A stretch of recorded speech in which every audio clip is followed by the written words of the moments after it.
자, 요한복음 1장 19절에서 28절. 유대인들이 예루살렘에서 제사장들과 레위인들을 요한에게 보내요. 내가 누구냐? 물을 때 요한이 증언이 이러하니라. 요한이 드러내어 말하고 숨기지 아니하니 드러내어 하는 말이 나는 그리스도가 아니라 한데 또 묻되 그러면 네가 엘리야냐? 이르되 나는 아니라. 또 묻되 내가 그럼 그 선지자냐?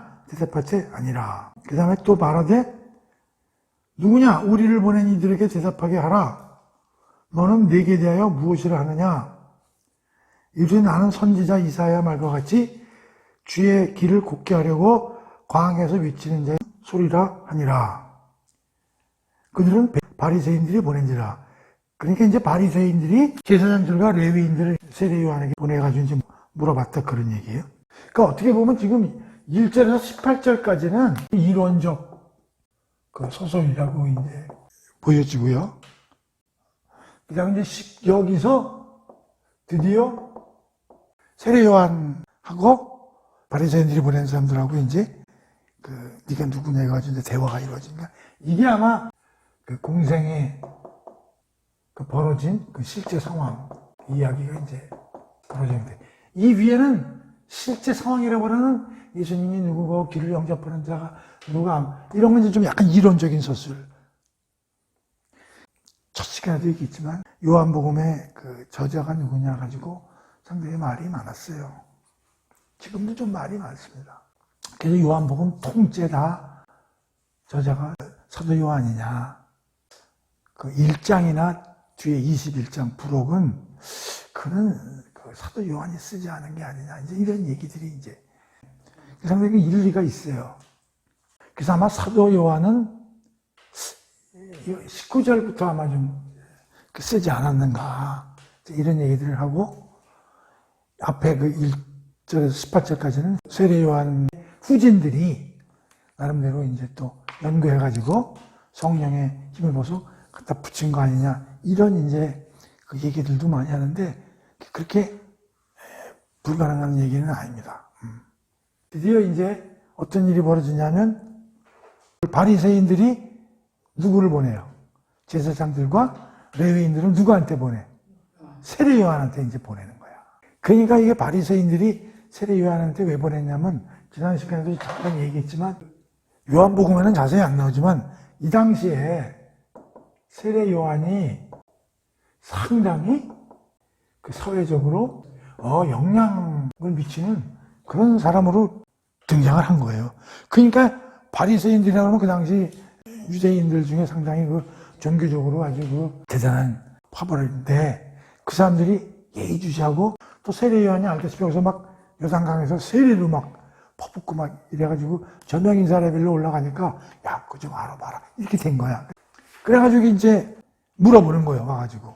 근데 여기 재미나게 우선 내가 누구냐 이렇게 묻는 거예요. 그렇죠? 근데 세 가지를 묻는 거야. 첫 번째 뭐라고 물어요? 딱 뭐든지 너 그리스도냐 이렇게 묻는 거야. 그랬더니 요한이 아니야. 딱 그러니까 네가 엘리야냐. 그러니까 뭐라 그래? 너 아니야. 그 다음에 네가 그 선지자냐 그러잖아요. 이렇게 물으니까 전부 대답이 뭐예요? No, 아니다 그랬죠? 그러면서 무슨 얘기를 해요? 나는 23절 나는 선지자 이사야의 말과 같이 주의 길을 곱게 하라고 광야에서 외치는 자의 소리로다. 그러면서 주가 달려요 안 달려요? 이사야서 40장 이런 얘기를 하는 거예요.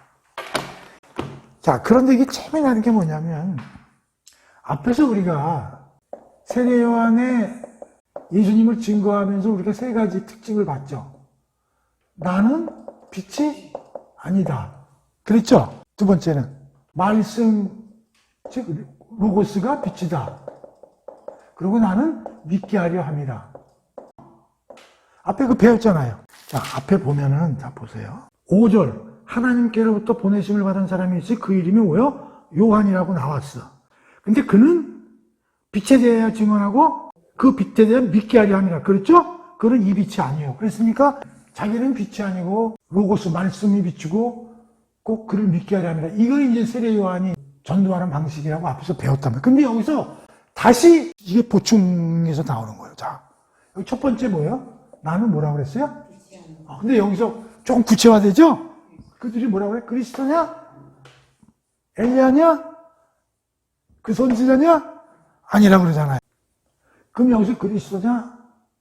네가 성경에서 그렇게 얘기하는 선지자들이 와서 얘기한 메시아, 이 당시에 유대인들에게 굉장히 메시아 사상이 굉장히 전파되는데, 그 메시아 사상이라는 게 뭐냐면 앞으로 우리는 나라를 잃고 로마의 지배를 받고 있지만 종말에 하나님이 메시아를 보내서 우리를 구원해내고 하나님의 나라를 새로 만들어줄 거라는 그런 게 메시아 사상이거든요. 그러니까 가서 네가 그런 메시아냐 그리스도냐 그렇게 물은 거예요. 그랬더니 아니라고 얘기했고, 여기서 엘리야는 뭐냐면 말라기 4장 5절에서 주의 크고 두려운 날이 이르기 전에 내가 너희에게 엘리야 예언자를 보내겠다.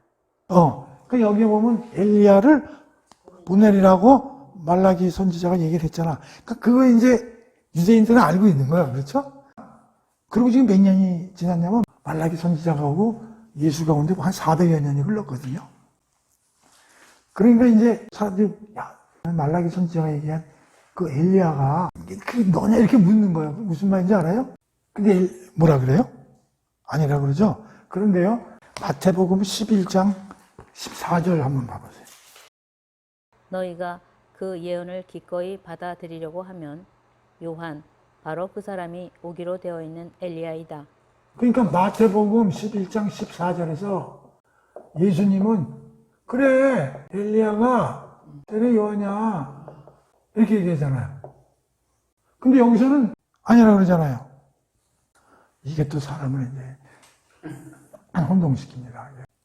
이것도 질문하는 사람이 많더라고. 근데 이 정도 질문할 정도면 그 사람은 성경 공부 열심히 한 사람이야.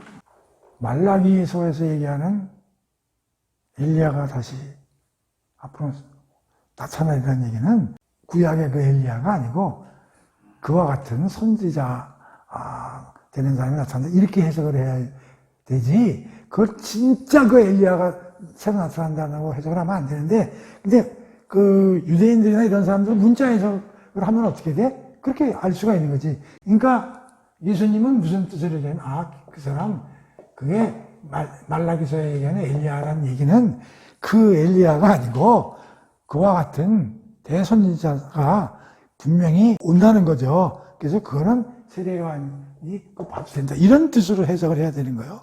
무슨 말인지 알으니까 그러니까 이거와 이게 충돌돼서 또 성경은 이상하다, 앞뒤가 안 맞는다 그렇게 해석하면 안 돼요. 유대인들은 그거를 문자적으로 해석한 거고 말라기서를. 오케이? 그러니까 이 세례 요한은 세례 요한이야. 엘리야는 아니지. 그러나 하는 일이 엘리야와 같은 일을 하는 그런 거예요. 그러니까 당연히 아니라고 그런 거죠. 자, 그다음에 그 선지자에게 그가 붙어요, 안 붙어요? 그거 보세요, 잘 보세요. 선지자는 한두 명이 아니잖아. 그럼 이건 뭐냐면 신명기 18장 15절, 18절을 찾아보세요. 주 당신들의 하나님은 당신들의 동족 가운데서 나와 같은 예언자 한 사람을 일으켜 세워 주실 것이니 당신들은 그의 말을 들어야 합니다. 나는 그들의 동족 가운데 너와 같은 예언자 한 사람을 일으켜 세워 나의 말을 그의 입에 담아 줄 것이다. 그는 내가 명한 모든 것을 그들에게 다 일러줄 것이다. 모세가 뭐라고 그래? 나와 같은 선지자 하나를 내 형제 중에 일으키실 거라는 얘기가 있잖아요. 그걸 뜻하는 거야. 그 선지자냐. 거기서 형제 중에 한 명은 그건 예수를 얘기하는 거예요, 사실은. 그런데 네가 바로 그 모세가 신명기에서 얘기한 그 선지자냐, 그걸 얘기하는 거예요. 그러니까 유대인들은 성경을 많이 알잖아요. 많이 아니까 이게 그리스도냐. 이거는 뭐 성경에 수없이 메시아가 많이 나오니까 그 메시아냐? 아니야? 그러면 말라기에 나오는 엘리야 선지자야? 그것도 아니야? 그러면 혹시 신명기에 나오는 모세가 얘기한 그 선지자야? 아니다. 그럼 도대체 누구냐, 네가? 그러니까 뭐야, 나는 주의 길을 곱게 한다는 뜻은 뭐야? 내가 앞으로 예수님이 오실 텐데 그가 와서 제대로 활동을 할 수 있도록 내가 사전에 길을 닦아주는 그런 일을 하러 온 사람이고, 두 번째, 광야에서 뭐요? 그러고 나서 이사야서 40장 3절이 죽어 달렸죠? 이사야서 40장 3절을 찾아봐야지. 선지자 이사야가 와서 하나님의 말씀을 받아서 이제 유대인들한테 얘기를 하는 거예요. 외치는 자의 소리요, 이르되 너희는 광야에서 여호와의 길을 예비하라. 사막에서 우리 하나님의 대로를 평탄히 하라. 자, 비슷하죠? 세례 요한이 이사야서를 들먹이면서 나는 광야에서 소리치는 자다. 자, 그러면 광야에서 소리치는 사람이라는 게 구체적으로 무슨 의미를 가지고 있느냐? 광야라는 건 산이 없이 넓은 들판 아니에요. 우리 산이 있는 데 가서 야호 하면은 다시 들려요, 안 들려요? 들려요. 광야에서 야호 하면 들려요, 안 들려요? 안 들려요. 그러니까 소리는 보여요, 안 보여요? 네, 안 보여요. 안 보인다. 그리고 이 소리는 광야에서 소리 지르면 반향이 있어요, 없어요? 사라져요. 자, 주의 길을 곱게 한다. 우리가 고속도로 같은 걸 우리가 포장하는 일꾼이라고 생각하면 사람들이 거기서 그 포장하는 일꾼을 기억해요, 못해요? 기억 못해요. 다시 말하면 뭐야? 세례 요한이 뭐라고? 나는 일꾼이야. 그냥 도로 보수하는. 그리고 나는 소리에 불과해. 소리는 뭐요? 실체가 없는 거예요. 그리고 나는 계속 소리를 한 번 지르면 없어지죠? 계속 소리 지르는 사람이야. 그 얘기야. 그렇게 얘기를 하는 게 세례 요한이. 당신이 그리스도요, 엘리야요, 그 선지자요? 그건 뭐야? 저는 우리 말로 아주 쉽게 생각하면 난 그냥 사람들 잘 지나가도록 도로 공사하는 그냥 일꾼에 불과하고요. 저는요, 실체가 없어요. 그냥 소리로 외치는 자예요. 누구를? 주님 오신다. 주님 믿으라. 외치는 자예요. 그러니까 나의 실체는 낮추고 자기는 아예 없고 오로지 예수를 위해서 자기가 준비된 사람이라는 것을 이렇게 얘기하는 거야. 자, 그런데 난 이걸 보면서 이게 과연 세례 요한이 자기를 낮추고 겸손하기 위해서 한 말이냐? 아니면 다른 의도가 있을까요? 나는 이걸 요번에 다시 요한복음을 읽으면서 이런 생각이 들더라고. 난 여기서 더 깊은 뜻이 있다고 생각하는 거야. 그리고 오로지 예수님을 증거하러 왔다는데 내가 보기에 세례 요한의 마음속에는 이런 생각이 있었을 것 같아. 나는 이 세상 문제에 답을 낼 수 있는 사람이 아니다. 내가 겸손하기 위해서 그런 말도 했지만, 진짜 속사정은 나는 이 세상에 어마어마한 중요한 문제에 답을 못 내. 다시 말하면, 답을 내는 사람은 따로 있어. 그래, 우리 주님이 오실 거야, 예수가. 그 사람이 진짜 답을 낼 수 있는 분이지. 나는 답을 못 내는 사람이야. 이런 생각을 가진 것 같다, 이런 얘기지. 그래가지고 어떤 신학자가 그래. 도대체 세상에, 인간이 가지고 있는 세상의 가장 큰 문제점이 과연 뭘까? 첫 번째가 뭐냐면 죄 문제예요. 우리는 원죄를 가지고 나왔는데 그 죄 문제를 해결할 수가 없잖아요. 이게 가장 큰 문제니까 이 세상 사람들이 가지고 있는 문제 중에 사람들이 잘 몰라서 이 죄 문제를 어떻게 해결할 거냐. 두 번째 문제는 이 사람을 미움, 투쟁, 분노, 이런 거지. 다른 사람들과 비교해서. 세 번째는 죽음의 문제. 이 세 개가 인간이 가지고 있는 가장 큰 중요한 문제인데 세례 요한이 난 이거 해결 못한다는 거야. 이거는 과거의 문제고, 이건 현재의 문제고, 이건 미래의 문제다, 이런 얘기예요. 그러니까 인간은 누구나 죄 문제에 대해 벗어날 수가 없다는 거죠. 두 번째는 현재 살면서 계속 사랑으로 살 수가 없다는 게 비교해야지.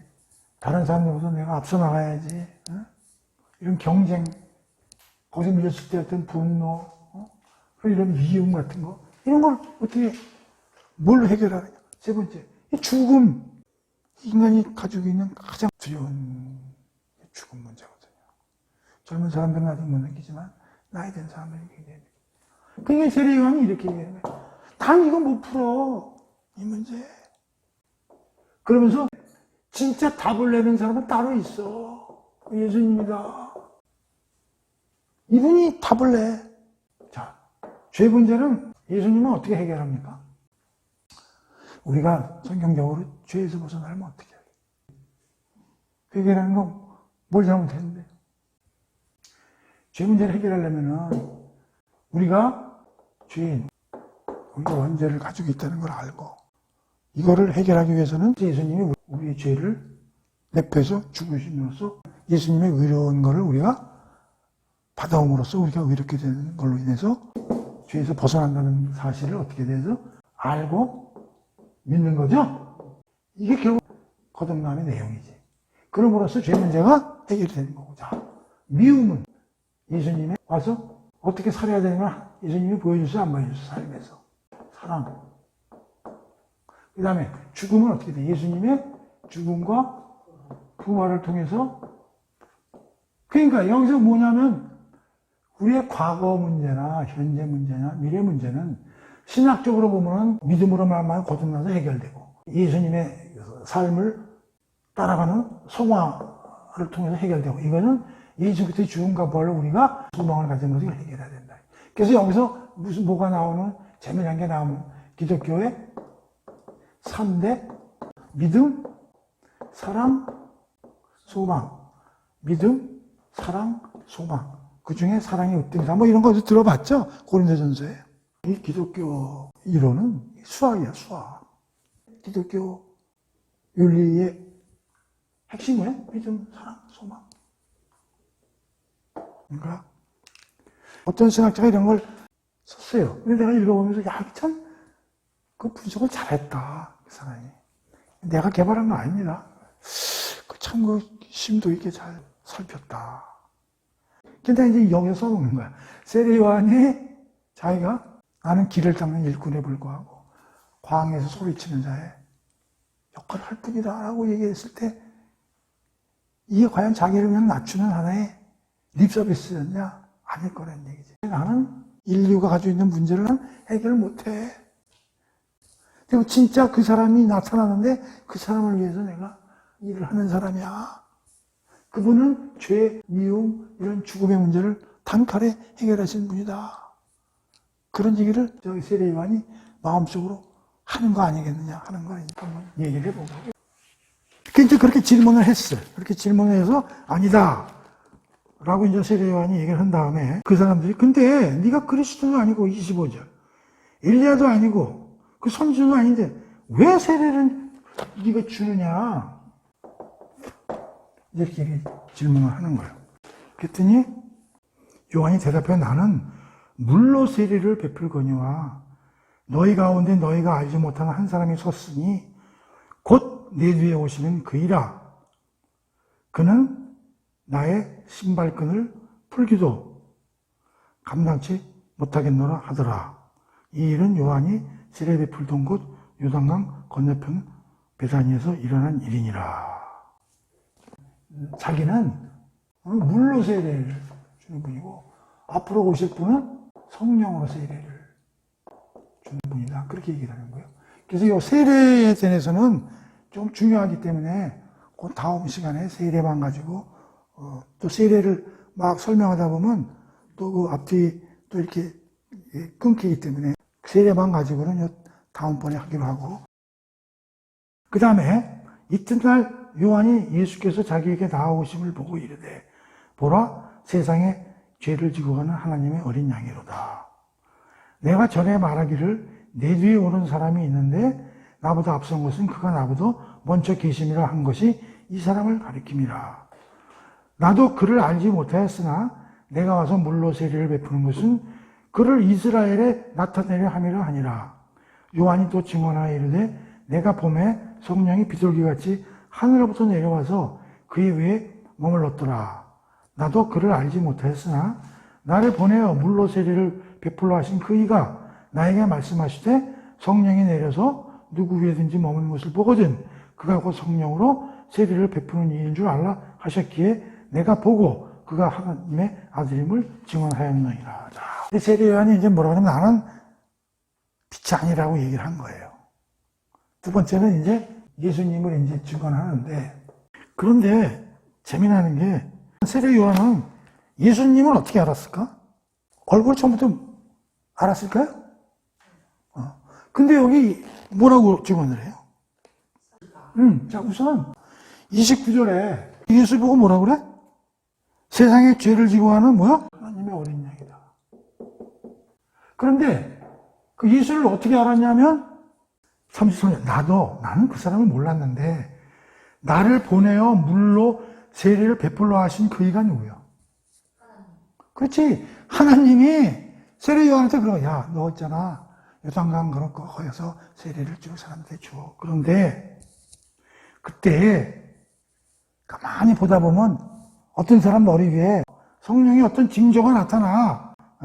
성령이 내려서 머무는 것을 보거든 그가 곧 성령으로 세례를 베푸는 메시아인 줄을 알아라.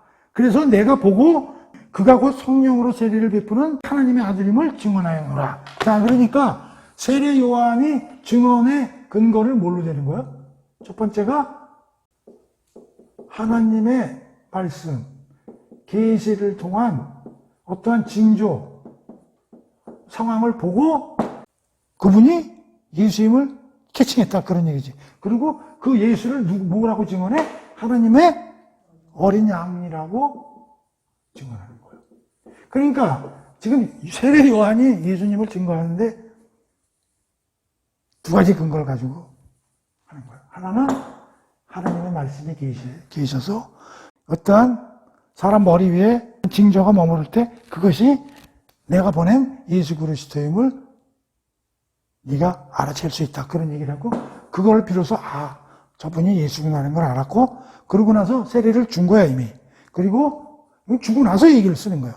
그러고 나서 예수님이 지나가니까 세례 요한 제자들 보고 뭐라 하냐, 저기 세상의 죄를 지고 가는 어린 양이라고 누가 증언하는 거예요? 세례 요한이 예수를 보고 증언하는 거예요. 요한복음을 설교하기가 되게 어려운 게, 성경을 좀 아는 사람들한테 얘기를 하면 편하게 할 수 있는데, 성경을 잘 모르는 사람한테 하려고 그러면 시간이 오래 걸리고 아주 힘들어요. 왜냐하면 이거 하나만 가지고도요. 33절 봅시다. 성령이 내려서 누구 위에든지 머무는 것을 보거든. 그럼 성령이 누구에 이렇게 머무는 걸 세례 요한은 봤다는 거 아니에요. 그럼 그걸 여러분들은 쉽게 이해가 됩니까? 도대체 성령이 어떤 사람 위에 머무는 게 도대체 어떤 것이 머무는 건지를 알아야. 그래서 이런 거를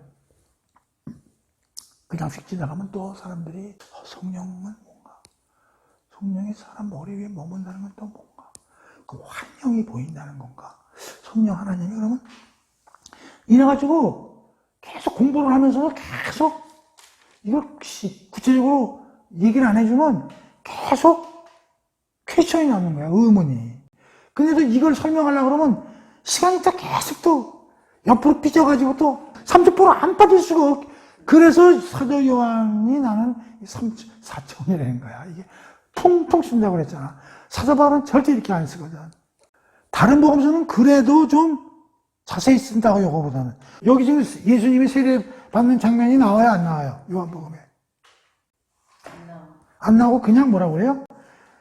세례 베푸는 이인 줄 알라. 내가 보고, 벌써 이미 예수한 세례를 줬어, 안 줬어? 벌써 주고 나서, 내가 세례를 줬는데, 보니까 진짜 하나님 말씀대로 성령이 예수님 위에 뭐가 머물러 있어가지고 내가 그 예수임을 알았다고 쓴 거 아니야. 그러니까 세례 주는 장면이 여긴 벌써 이미 다 아는 걸로 간주하고 지금 쓴 거 아니야. 그러니까 다른 성경을, 복음서를 안 본 사람들이 요한복음을 보면 또 의문이 나는 거잖아. 마태복음 한번 봐볼까? 마태복음 3장 13절을 보면 세례를 받으실 때가 나와. 이때에 예수께서 갈릴리로부터 요단강에 이르러 요한에게 세례를 받으려 하시니 요한이 말려 이르되 내가 당신에게 세례를 받아야 할 터인데 당신이 내게로 오시니까 예수께서 이르시되 이제 허락하라. 우리가 이와 같이 하여 모든 의를 이루는 것이 합당하니라 하시니 이에 요한이 허락하는지라. 예수께서 세례를 받으시고 곧 물에서 올라오실 때 새하늘이 열리고 하나님의 성령이, 여기는 어떻게 설명되어 있어요? 하나님의 성령이 비둘기 같이 내려 자기 위에 임하심을 보시더니 하늘로부터 소리가 있어 말씀하시되 이는 내 사랑하는 아들이요 내 기뻐하는 자라 하시니라. 자, 성령 하나님이죠. 근데 여기 영이 들어가 있죠. 보여요, 안 보여요? 만져져요, 안 만져져요? 성령 하나님은 만질 수도 있고 볼 수도 없다고. 그런데 다른 성경에 지금 뭐라고 그래? 어떻게 쓰여 있어? 비둘기가 앉은 거예요? 어떻게 된 거예요? 같이예요. 다시 말하면 성령님이 어떤 일을 하실 때는 당신을 볼 수가 없어요, 우리가.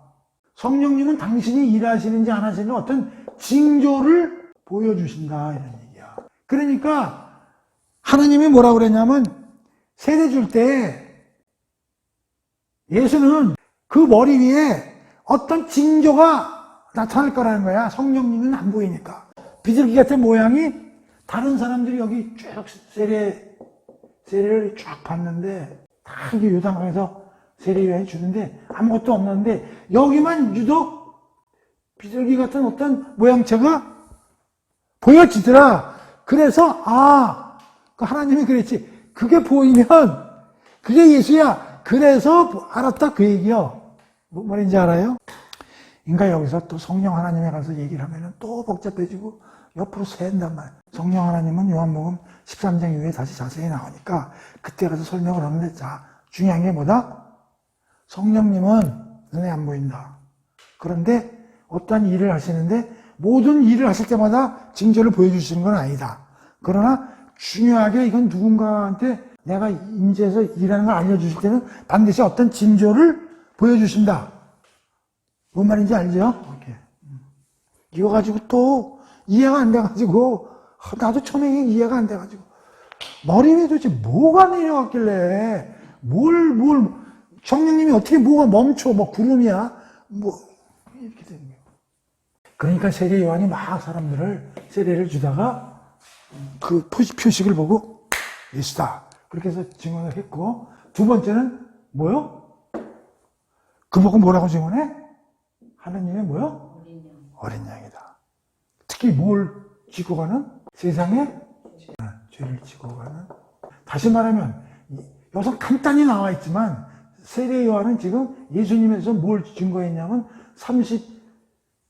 33절에는 그가 성령이 비둘기같이 임하는 징조를 보고 그가 예수님이라는 그 인격을 증언했고, 그의 사역, 그의 일하심이 어떤 일하심이냐면 우리의 죄를 지고 가는 어린 양으로서의 역할을 하시는 분이라고 증언을 하는 거예요. 다시 말하면 세례 요한은 여기에서 예수님이 누구고 그가 하시는 일에 대해서 증언한 거예요. 그래서 이걸 우리는 인격이라고 그러고 이걸 우리는 저희 사역이라고 그러는 거예요. 그러니까 간단하게 지금 요한복음 모든 걸 다 압축해가지고 나는 선지자도 아니요, 그리스도도 아니요, 엘리야도 아니다. 나는 오로지 길을 닦는 사람이고 광야에서 외치는 자에 불과하다. 자, 그런데 예수님이 올 거야. 그런데 그가 하나님이 말씀하신 대로 세례를 주면서 비둘기 같은 성령이 임해서 그가 하나님의 아들임을 알았고, 또 그는 어떤 일을 하시는 사람이냐면 세상의 죄를 지고 가는 어린 양이라고 여기 쓰고 있는 거야. 그러면 세례 요한은 어떻게 세상의 죄를 지고 가는 어린 양이라고 알고 여기다 설명을 했을까? 뭘 보고서 예수님이 죄를 지고 가는 어린 양이라는 사실을 알았을까? 예수님은 알았는데, 하나님의 아들. 근데 그가 세상의 죄를 지고 가는 어린 양이라는 사실을 세례 요한은 어떻게 알았냐? 여기서 딱 세례 다 치고 나서 그 다음날 예수님이 걸어가니까 제자들 보고 저 세상의 죄를 지고 가는 어린 양이니, 딱 그렇게 얘기를 한 거야. 우리는 이제 뭐 공부를 어느 정도 돼서 이 양에 대해서 어느 정도 알지만 세례 요한도 뭘 통해서 하냐면 구약을 통해서 아는 거야. 그도 다 전해 들은 게 있잖아. 유대인들은 다 선조, 할아버지, 아버지로부터 다 하나님의 말씀을 전달받잖아. 그래서 유대인들은 오랄 트래디셔널, 입으로 전달하는 직업이 있어요. 유대인들은 말씀, 로고스를 굉장히 중요하게 느끼잖아. 배웠잖아. 로고스, 말씀. 그 하나님과 직결되고 창조 사건이며 하나님의 계시 사건이며 구원의 기준이 되는 게 계시 말씀이라고. 그 말씀이 굉장히 중요하니까 그럼 그 로고스를 적어야 되는데 옛날에는 종이도 없고 그러니까 어떻게? 말로 전달한다고 말로. 그래서 그걸 오랄이 말이야. 오랄 트래디셔널. 전통을 전하는 사람. 전 세계에 오랄 트래디셔널이라는 직업이 그게 직업화된 나라가 어디야? 근데 한 사람한테 전달하다 보면 실수가 있어 없어? 있으니까 이게 여러 사람이 존재하는 거야. 그래서 그것이 전달되다가 드디어 이제 종이가 발견됨으로써 또 옮겨졌고 그런 역할을 한 사람들이 또 뭐야? 서기관이라는 사람들이야. 서기관. 그러니까 유대 민족은 다른 나라와 달리 그런 독특한 직업도 있는 거고 그런 문화적 관습이 있는 거라고. 그러니까 세례 요한도 메시아가 어떤 분이고 하나님이 사람들을 구원하기 위해서 무슨 일을 한 걸 아는 거지.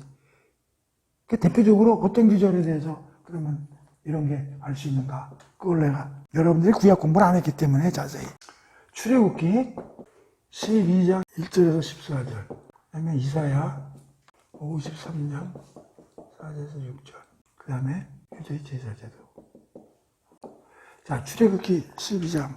근데 이거를 설명을 안 하고 넘어갈 수도 있어요. 그러면 세례 요한이 예수님을 세상에 죄를 지고 가는 어린 양이라고 얘기를 했는데 그걸 처음 성경 공부한 사람이 아냐 이런 얘기야. 예수님을 가지고 죄를 지고 가는 어린 양이라는. 그럼 그걸 구체적으로 설명을 자세히 안 하고 또 가면 또 모르겠다고 또 아우성칠 거고. 그러니까 나 이게 나도 고민이 되는 거야. 하여튼 뭐 해보자고. 출애굽기 12장 1절에서 제목이 뭘로 쓰여 있어요? 6월절이죠? 우리가 창세기에서 공부한 70여 명의 야곱의 식구들이 기근 때문에 내려갔단 말이에요. 그래가지고 400여 년 동안을 있으면서 인구가 약 200만 명의 사람으로 불어났는데 모세가 드디어 하나님의 사명을 받고 그 200만 명을 이끌고 그 보내주지 않겠다는 애굽 왕, 신적 존재죠. 그 당시 최고의 강대국인 이집트 왕을 상대로 논쟁을 하죠. 그러면서 우리 민족의 신은 하나님인데 우리가 하나님한테 그 제사를 지내고 하기 위해서 우리 민족이 나가야 되겠다. 그랬을 때 바로가 안 된다. 뭔 소리를 하냐. 걔네들이 노예 생활을 하는데 그 인구가 다 빠져나가면 이집트는 경제가 마비되거든요. 계속 버티죠.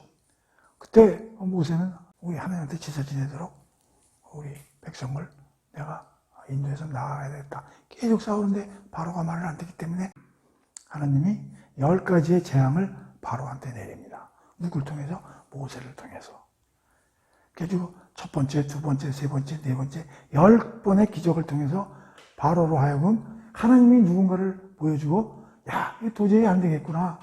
어마어마한 신이 이스라엘 민족 뒤에 있구나를 알기 위해서 모세의 의견에 동조를 하게끔 하는데 계속 바로가 거부하죠.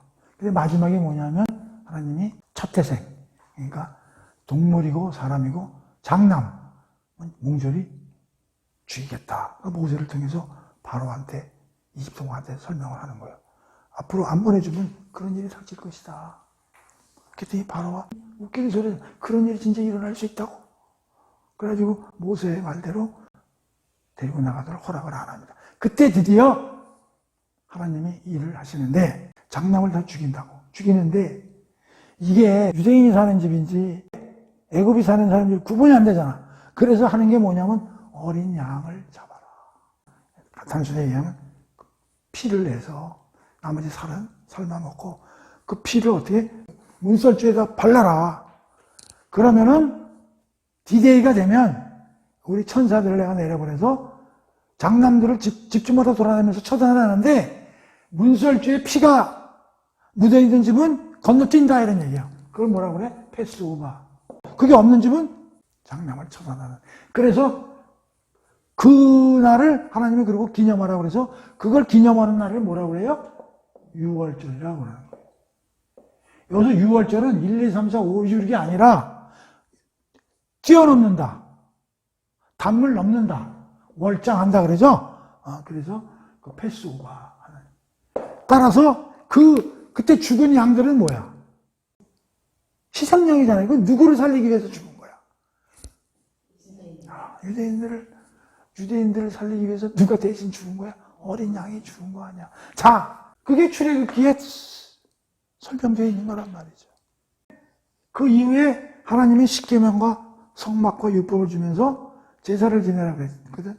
그때 이제 하나님을 성막에서 만나러 가려면 뭘 해야 되냐면 양이나 염소를 가지고 성막에 가서 번제단이라고 있어. 번제단. 거기 가가지고 그 놈을 죽이는데 왜 죽이냐면 나의 죄를 걔한테 시프트시키고 그 짐승이 내 죄를 안고 죽는 거야. 그래서 내가 일시적이나마 내 죄가 걔한테 가기 때문에 내가 깨끗해져서 하나님하고 만날 수 있는 그런 시스템을 만나는. 그거는 불완전한 시스템이지. 그 결국은 완전한 시스템으로 언제 바뀌냐면 예수님이 십자가에서 죽음으로써 그 시스템이 완전히 퍼펙트하게 현실화되는 거거든. 그러니까 세례 요한은 그와 같은 구약의 제도 또는 출애굽기를 통해서 바로 그 오실 메시아는 우리의 죄를 우리 대신에 안고 돌아가실 그 양과 같다. 그런 의미에서 여기서 세례 요한이 뭐라고 그러냐면 그 하나님 보고 우리의 세상의 죄를 지고 하는 어린 양이라고 얘기한 거야. 누구한테? 제자들한테. 제자들은 아직 잘 모르니까. 그러면서 제자들한테 뭐를 얘기해 주냐면 간략하게 얘기했지만 저분이 하나님 아들이야. 그리고 그분은 세상의 죄를 지고 하는 어린 양이야. 이렇게 얘기하는 거예요. 그러니까 다시 말하면 그가 누구고 그가 하신 일이 무슨 일을 하시는 건지를 제자들한테 얘기를 한 거다. 이런 얘기지. 자, 그 다음에 어떻게 되냐면 이제 그 다음 단계가 뭐냐면 세례 요한의 제자들이 많은데 이 세례 요한의 제자들이 세례 요한이 예수님 보고 세상에 죄를 지고 가는 어린 양이라고 얘기하니까 세례 요한 제자들이 누굴 찾아가? 예수를 찾아가서 예수의 제자가 되는 그런 이야기가 지금도 펼쳐지는 거죠. 자, 그러면 여기서 재미나는 게 뭐냐? 아까도 얘기했지만 세 단계가 전 시간에 배운 게 드디어 오늘 공부하는 거하고 매칭이 된다 이런 얘기지. 그러면서 이게 보충 설명이 이루어지는 거지. 나는 빛이 아니요. 나는 참 빛에 대해서 증언하러 온 사람이요. 나는 사람들을 믿게 하려 온 사람이다. 그런데 여기서 뭐가 벌어져? 나는 빛이 아니요에 대해서 구체적으로 설명을 했고 참 빛이 증언했는데 그가 하느님의 아들이요. 그가 세상의 죄를 지고 가는 어린 양이라고 참 빛에 대해서 증언을 했고 세 번째는 드디어 믿게 하려 함이라. 드디어 새로의 제자들이 생기는 일어나는 이런 일들이 지금 겹쳐져서 스토리가 전개된다 이런 얘기지. 그런데 이제 요걸 들어가기 전에 중요한 공부가 이제 세례 요한이 이렇게 예수님을 증거하는 방식이 이제 요한복음에 소술되어 있는데 그러면 예수님을 증거하는 사람은 오늘날은 어떻게 되냐 이런 얘기. 오늘날 예수님을 증거하는 사람들은 목사들만 하는 것이냐 이런 얘기죠. 아니죠. 누구도 해야 돼. 우리도 해야 되는 거예요. 우리도.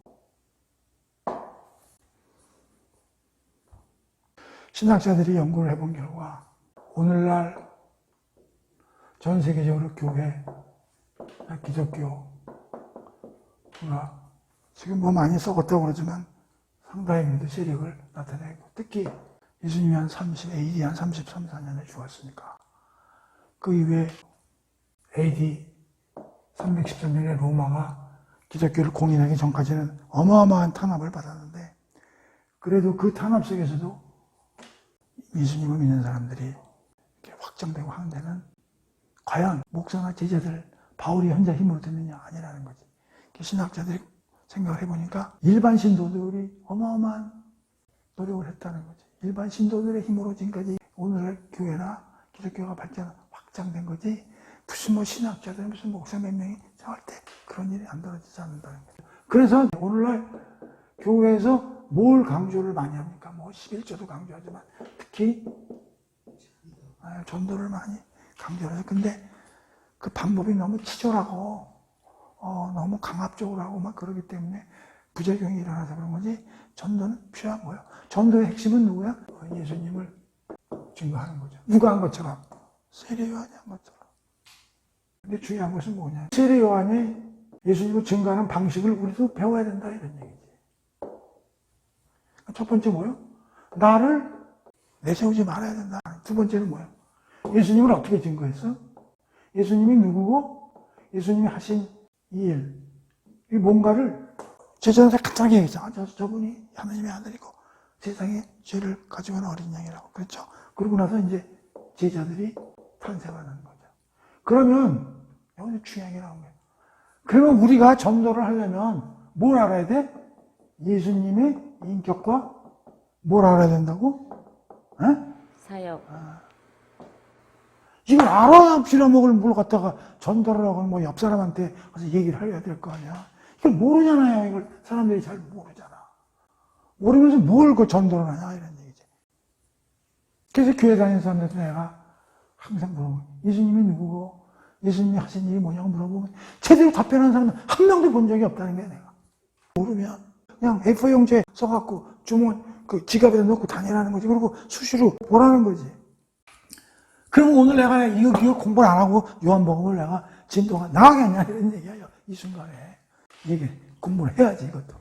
그러니 내가 어려움에 빠지는 거예요. 물론 요한복음을 뒤로 공부하면서 알지만 우리가 알아야 될 게 뭐야?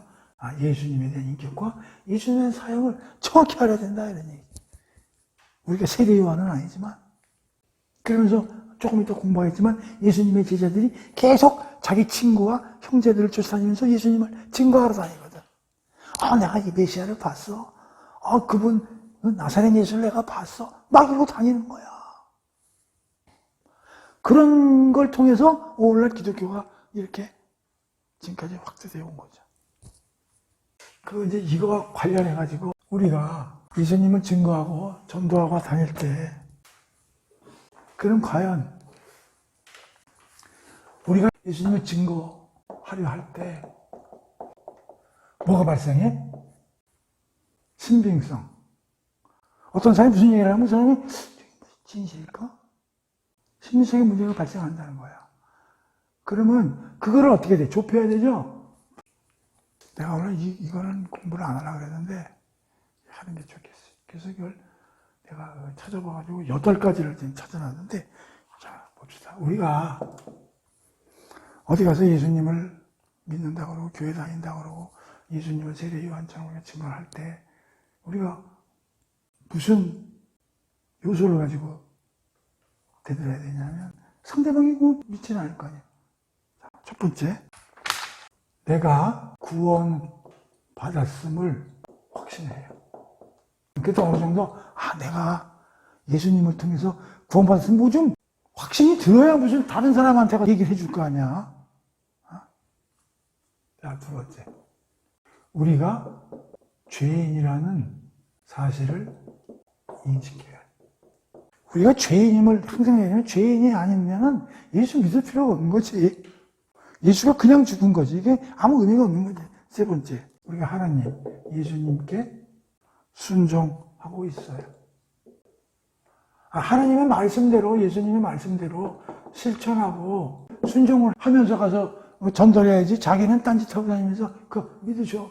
그 말이 안 된다는 거지. 자, 네 번째, 하나님, 예수님과 교제, 동행, 사귐이 존재해야 된다는 거지. 예를 들면 하나님께 순종하고 있어야 된다는 건 뭐냐면, 내 생각이 아니라 하나님의 God's will, 하나님의 생각이 항상 모든 거의 사고에 위에 가서 있어야 된다는 거지. 하나님과 교제, 동행, 사귐이 존재. 성경 공부도 안 하고, 하나님한테 시간도 안 내고, 그러면서 무슨 되겠냐, 이게. 다섯 번째, 성경에 대한 지식. 이 중에서 가장 중요한 거예요. 예수 그리스도의 인격과 예수 그리스도의 사역이죠. 뭐, 이거 뭐 알아야 빌어먹을 가서 무슨 전도도 할까요? 그 다음에 실천, 삶의 실천, 열매가 있어야. 씨가 살아있고 땅에 뿌려져야. 7번째, 어려운 일을 할 마음의 자세. 야, 내가 전도 이거 어렵지만 해야지. 이런 적극적인 사고. 8번째, 나의 삶에 사랑의 요소가 특징적으로 보여져요. 내가 이거를 요번에 하면서 이걸 또 어느 책에서 내가 좀 참고를 했어요. 근데 굉장히 좋은 얘기더라. 우리가 제대로 크리스천이 되기 위해서 우리가 이건 좀 마음속에 넣어놓고 있어야 되는 게 아니냐. 우리가 세례요한은 아니지만 다시 1번, 내가 구원받았음을 확신해야. 2번, 내가 죄인이라는 사실을 인식해야. 하나님께 순종하고 내 말씀 위에 항상 맨 윗절에 하나님 말씀이 자리 잡고 있어야 되고, 그리고 항상 하나님과 교제 동행 사귐이 전제돼야 된다. 내가 그래서 항상 시간에 11조를 드려야 된다. 이게 성경 공부도 안 하고 맨날 딴짓 하면서 남한테 가가지고 예수님을 증거할 수 있겠냐. 그리고 성경에 대해서 어느 정도의 퍼펙트하지는 않지만 특히 예수님의 인격과 사역에 대해서 어느 정도에 대한 지식은 갖고 있어야 되겠다. 그리고 우리가 삶에서 예수 그리스도를 닮는 삶을 100% 살 수는 없더라도 나름대로 살라고 노력하고 있는 열매가 맺어져야 된다. 그리고 이 전도한다는 게 쉬운 게 아니잖아요. 우리가 이제 나중에 배우지만 이 제자들이 누구부터 전도를 하냐면 형제부터 전도를 한다고. 예수님한테 끌고 온다고. 형제 자매. 두 번째는 빌립 같은 사람은 형제 자매가 없으니까 친구를 데리고 오잖아. 그 다음에 뭐야? 이웃. 이런 순서. 그러니까 우리가 전도를 무슨 멀리서 하는 게 아니라 형제 자매, 가족. 그 다음에 친구. 그 다음에 이웃, 직장. 이런 식으로 이제 전도를 해. 근데 그게 쉬운 게 아니거든. 그 다음에 항상 사랑의 마음에, 사랑의 이중계명. 뭐요? 1. 하나님 사랑. 뭐요? 2번째, 이웃 사랑. 세례요한 예수님을 증거하는 방식을 토대로 우리도 한번 생각해 본 거예요. 우리도 예수님을 증거하기 위해서는 어떠한 자세를 가지고 해야 될 것인가. 이걸 다 100% 미투시키는 사람은 없겠지만 특히 하나님의 예수님의 인격과 사역에 대해서는 우리가 자세히 알아야 되는데 언제 시간이 있으면 구체적으로 알아보겠습니다.